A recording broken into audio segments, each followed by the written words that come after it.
Happy first selling day of 2023. I had my first team meeting today and we went over a lot of things that I think people are still struggling with. Of our hour meeting, there was about a 12-minute segment in which we went over some common mistakes that agents are making. And trust me, if my team is making those mistakes, I can guarantee you're making those same mistakes too. So let's get started on the right foot. Let's have a good mindset. Let's have good conversations. Let's make it meaningful. Let's focus on the outcome, not the product, so we can all have great success this year.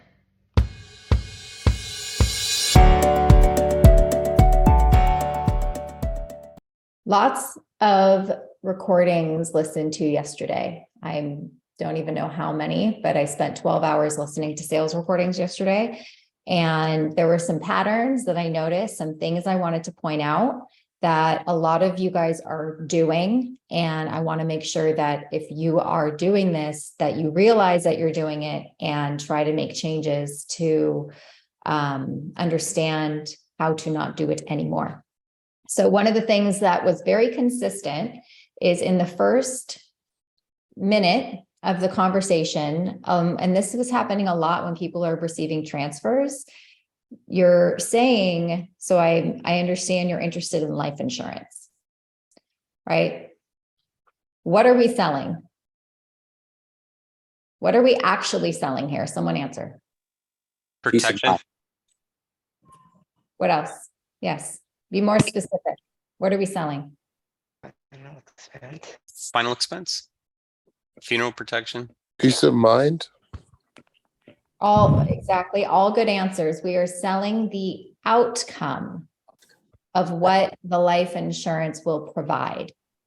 If you sell the life insurance and you focus on the product, not the outcome, you're already going to be 10 steps behind.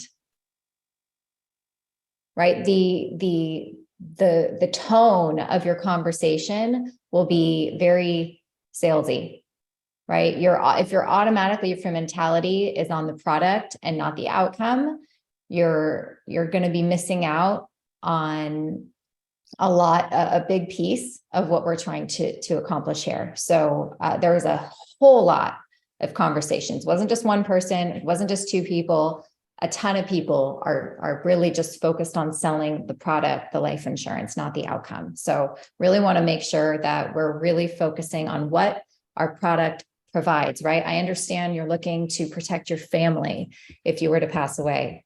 I understand that you were looking at possibly some coverage for you and your family, right? We're never talking about the product. We're talking about the outcome. So that was one really big thing that I want to make sure everybody understands. Another big theme that I heard in the sales calls is we're still avoiding why questions. Like you're some reason very scared of asking people why. But when you do, when I was listening to the calls, where people were taking that leap and saying, help me understand why that's important to you. The depth of the conversation took a whole new level, right? When you take that minute and you allow yourself to get uncomfortable and you don't think that, well, it's so obvious, why would I ask why? Everybody's why answers are not just different, but they're true for them. Right. And the whole point is we need to get our customers to tell us. We need to get our customers to tell themselves why having this protection in place to protect their family is important and why they don't want their family to come out of pocket. So we're still avoiding why questions. So if you are feeling uncomfortable in that, I need to make sure you get on coaching with me, right? That's something that we need to role play. That's something that you need to get really comfortable with. That's something that's going to increase your conversion rates. So if you're uncomfortable asking why questions, schedule a coaching call with me. We will role play it and make sure that you have a way to ask it that feels true to you, that makes you feel comfortable. Because avoiding that is only shooting yourself in the foot. All right, another pattern. So there's a part in the script where we're asking people if they, well, this is towards the beginning, if they have any existing and anything in place right now, and they say no, right? Most of the time they say no. Then we ask another question, well, is there any sort of safety net, right? Like a savings or investments or anything else at all that might be there to ease the burden? Guys, why are we asking that question? So they can tell themselves that they don't have anything. That's one reason, but there's a more important reason.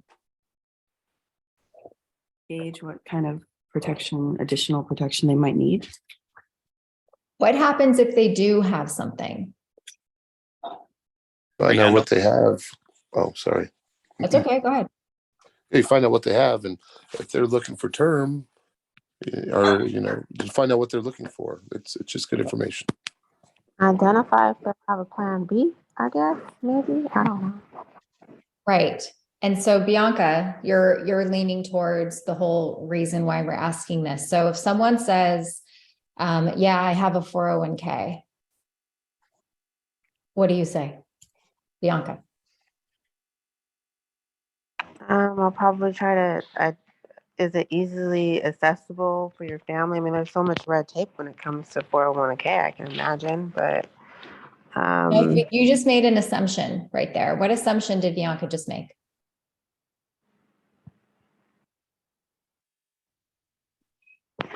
She assumed that it was tied up.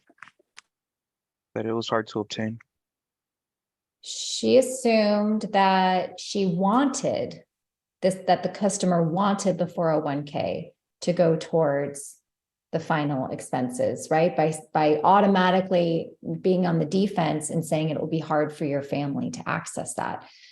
The reason we try to find out if someone has a safety net is not just for them to realize they don't have anything else, but we also need to close the objection, right? There's a possible objection there that you are trying to uncover. So if someone says, yeah, I do have something in savings, I do have a 401k, I do have XYZ, whatever the case may be, you have to find out from them. So do you want your family to rely on the money in your savings for, your expenses when you pass? Do you want your family to have to use the money in your 401k? Or is that money supposed to get you through the rest of your life, right? You're trying to figure out if what their plan B is what they want. Because if they don't tell you, yeah, no, I don't want that money to go towards the funeral expenses, I need to live on that for the next 20 years, you've covered that objection, right? But if you don't ask them if they want that money, but do you want that money to go towards these expenses? Or are you looking for something that's, more like a policy to guarantee that?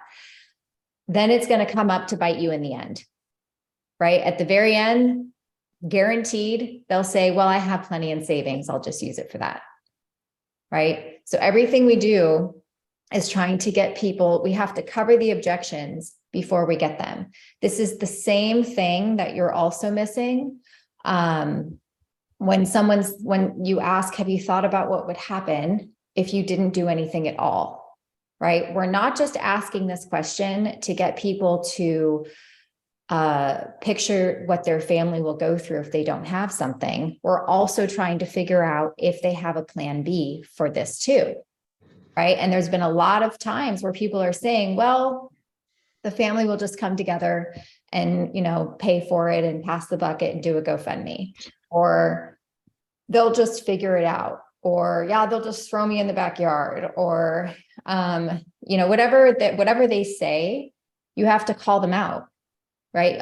Too many times people are just going right past that and just moving on to the next question, right? The reason we ask that is, again, you have to say the same exact thing, but do you actually want your family to have to come together and pass the bucket and fundraise and pay for that? Is that what you want?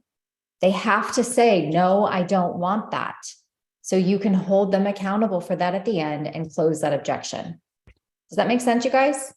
I think you're 100%. missing out on a lot of the key moments where you could be holding them accountable for their whys. And so if some of this stuff that I'm saying isn't clicking or isn't making sense, you need to get into coaching so I can help you put the pieces together so it can make sense. Because if you're just looking at the script as questions on a piece of paper and not engaging with your customer on their answers, it's meaningless, right? It's pointless. You're just now an interrogator asking questions and you don't even understand what you're asking.